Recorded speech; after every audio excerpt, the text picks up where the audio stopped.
Hey guys, I just wanted to show you this great new feature of the Magnifier built in to Windows. You just type Magnifier down in here, and then you get this window here, and then you can zoom in inside this box by hitting Control Alt L, and you get this box.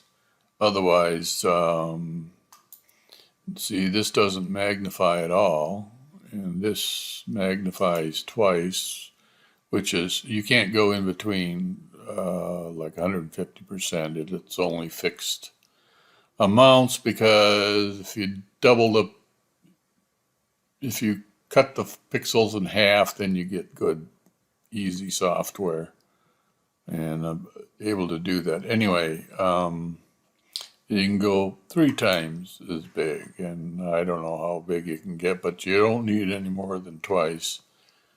And this is a great help to me. I had mentioned it in my in an email to you that I needed some help with seeing the screen, and now I've got it.